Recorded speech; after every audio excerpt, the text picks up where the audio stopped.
All right, let's talk about 5 consistent traits I see in people that have success on a carnivore diet versus perhaps those people that have less success. Okay, so the first trait that I see is basically consistency. That is, sticking with a program for a period of time. This might be 3 months, this might be 6 months, something like that.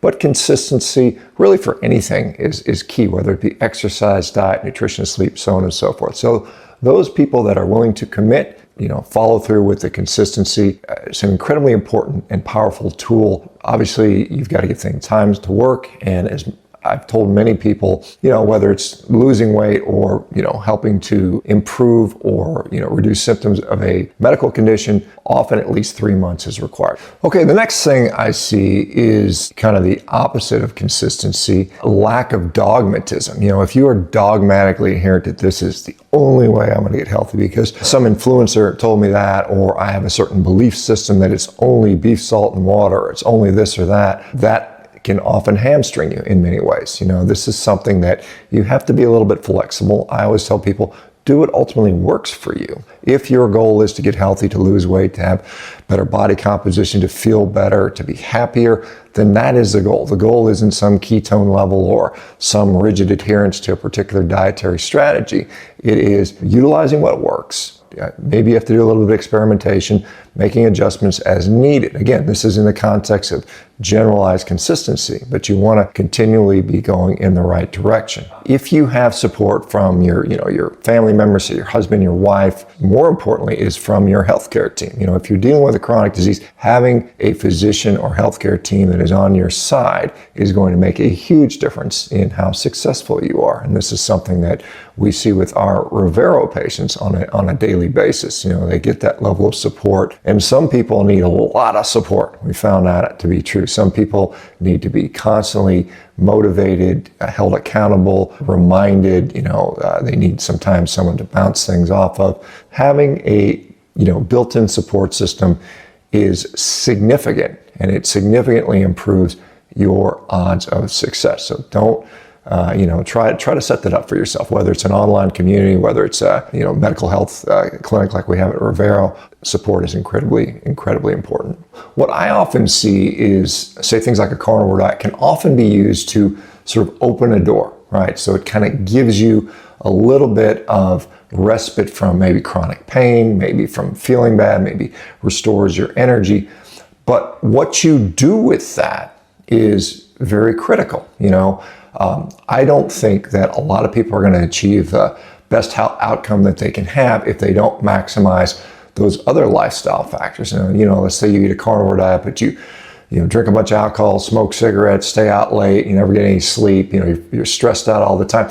I don't expect you to have a good outcome. And so what I see the successful people do is they have a holistic approach to their health. And so that means that yes, nutrition, incredibly important, but you have to do the other things. And that, to me, there are probably 5 things that make the most impact on someone's health. Number 1 is, of course, nutrition. That's closely followed by quality of sleep. So you have to be disciplined and consistent about getting sleep. I think that after that, it becomes activity and exercise, not being sedentary. If your whole day consists of you sitting on a couch, sitting on a chair, sitting behind a computer, watching TV, staring at your phone, I don't expect you to have a particularly good outcome, quite honestly. And in fact, in many ways, those people that are active and exercise, that is probably the biggest variable that changes, how people age, healthy aging versus not so.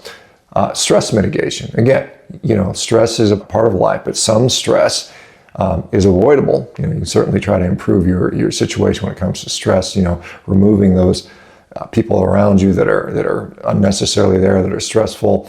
Try to improve your situation. But if you can't do that, then figuring out how to mitigate stress, I think that's incredibly important. And so finding maybe breathing techniques or some sort of strategy to reduce stress. And there's plenty of things out there.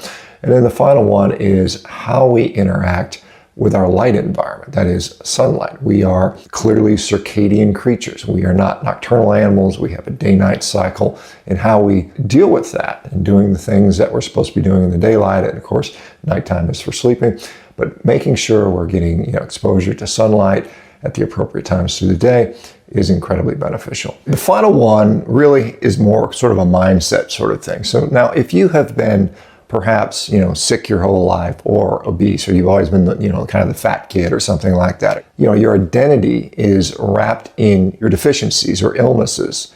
You have to change that mindset. You have to have a positive growth mindset that you can become someone different. And it's very doable. I've seen it time and time again in those people that adopt this mindset. They are totally different people. They think differently. They act differently. They have different goals. They make their environment around them differently. If you are used to being the sick kid that's always on the sidelines, get in the game. Maybe become an athlete. Maybe develop some hobbies or interests that require good health to be there. A lot of people. I like to read because reading doesn't require really much of anything. And there's nothing wrong with reading, by the way. But I think that you have to sort of define yourself as someone different. What would you like to be able to do if you had full capacity of your physical body, your mental body, your energy? Imagine who that person might be, what that person might be able to achieve, what that person might be able to do. And then I think that is something that you just you fake it till you make it. You become that. You don't accept anything less. There are incredible stories of people that have overcome all kinds of obstacles to redefine who they are. And quite honestly, it's incredibly impressive. There's no reason that you, that's right, I'm looking at you, cannot do these things. There is zero reason, right? I don't care how sick you are. I don't care what maladies you are suffering from. You can always dramatically improve your situation. And so I hope you take this to heart and do that. Okay, as I said, if you need support, if you feel like you can't do this by yourself, if you have a complicated medical history, if you're on a lot of medications, I strongly encourage you to check out what we have to offer at Revero. We have licensed physicians in all 50 states. We have a healthcare team that is dedicated to getting you healthy, not just medicating you for the rest of your life, for most times getting you off medications, to support you on a daily basis, to motivate you, to encourage you, to objectively look at where you're at, where you're going, and make adjustments as needed. If that sounds like something that might be beneficial to you or someone you love, please check out Revero.com. We are changing the way healthcare is being done, and we are making huge difference in people's lives for the better. These are the 5 things, the 5 traits that I see of people that tend to be successful. Nothing guarantees success, but these are the things, if you generally do those in that direction, you're going to most probably, improve your overall situation. And that's really what life is about. We want to experience what life has to offer, and it's much better to do that when we feel good, when we're healthy, we're happy, and we can actually appreciate what this beautiful life is about. All right, you guys, take care. Let me know what you think in the comments.